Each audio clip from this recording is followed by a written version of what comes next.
Stop judging people's Christianity by their outward appearance. Okay. There is a man on Instagram, on social media, he's called Richie the Barber. But what he looks like, his hair is multicolored, his face is tatted. I say that there's tattoo everywhere. He has piercings everywhere. His earlobes, he looks like a horror clown. But you know what he does? He goes around preaching Jesus. You see him walk on the streets and he's casting demons out.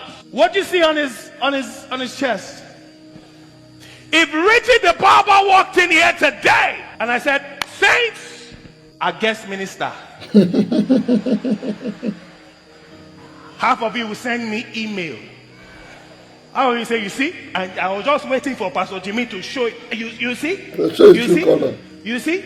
God does not look at the outward appearance. Wow. Are you telling me that this man cannot be used by God? Why? Because he does not fit your tradition and your mold. Because he does not look like you. Because he's not wearing suits. You cannot put God in a box. You cannot limit him. This man is reaching people that you can never reach. Wow. You don't know his call. You don't know who God has sent him to. But then you look at him and say, based on this, guess what?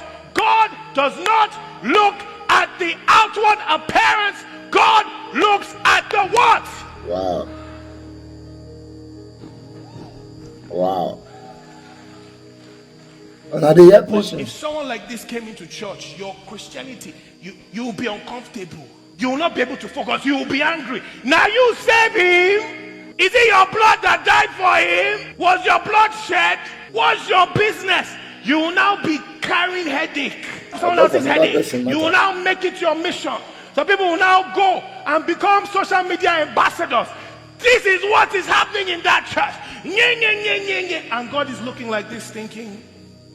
And yet we fall into the trap of getting the applause from people while God is silent. It doesn't matter how man scores you.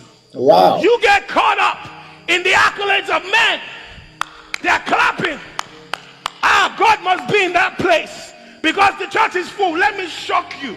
The metric for success is not how many people are coming to church. It's how many lives are being changed. How many people are showing Jesus. How many people are encountering Jesus. If you fall into the trap of measuring like man, you will miss Jesus. Okay. Number one. Pastor Jimmy Odukoya is totally wrong in this message. And the reason why he's wrong is because when his father was busy preaching, he was in Hollywood. So it be like saying understanding of the Bible gets more comma. Everything is said here is contrary to what the Bible said. Everything. And I'm going to show you Bible scriptures that prove that, yeah? How you look as a Christian. What you do as a Christian.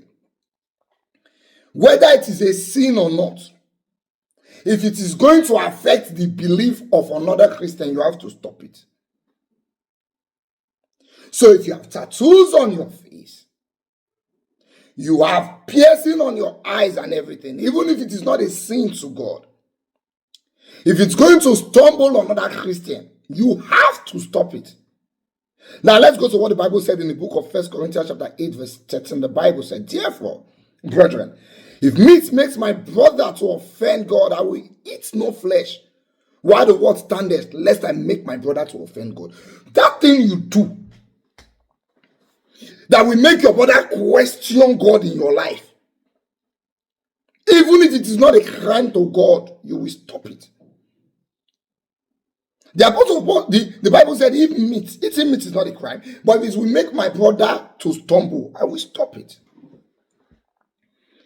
And now you come and your outward appearance does not look like who I believe is serving God. The Bible told us to beware of false prophets on the last days. And then the question is, how do we know false prophets? The Bible said, by their fruits you shall know them. The fruit is what comes outward, not what comes inside. Yeah, it comes from inside, but it shows physically. So your physical appearance is important. Very, very important. Now, the Bible clearly told us not to defile our body, and we know tattoos does that. That's why if you get tattoo for your body, they're not going to agree when you donate blood, give somebody. So you that call yourself a servant of God, why are you clearly defiling your body?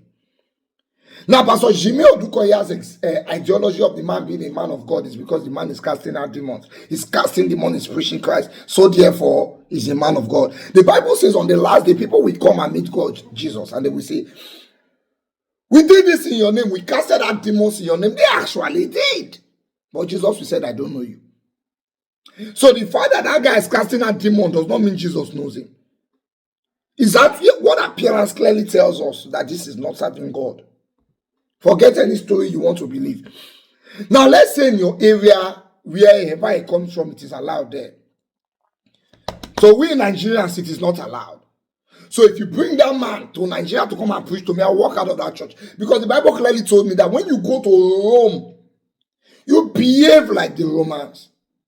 If you come to Nigeria, you have to be like who we see as a responsible person in Nigeria. Whether you are right or not. Pastor Jimmy Odukoya's explanation of how people dress should not make us question their Christianity. It means somebody can come to me on the street dressed like Olosho and I have to listen to him because it is the heart that God looks at. That is the gospel. It means one girl can come to me with hard bobby open and mini skirts and her thighs are showing, and it is the heart that God looks at. And I will, you cannot be stumbling me and tell me you are preaching Christ to me. So tell that your Baba, I will be name, to go and reorientate himself. That thing he's doing is not preaching Christ. That he's casting out demon does not mean he has Christ. Because Christ clearly told us that he's going to denounce them on the last day. So forgive me, I'm not judging. I'm just telling you that based on my ideology of the Bible. And now I see my Christ. This one cannot preach to Christ to me, not verse.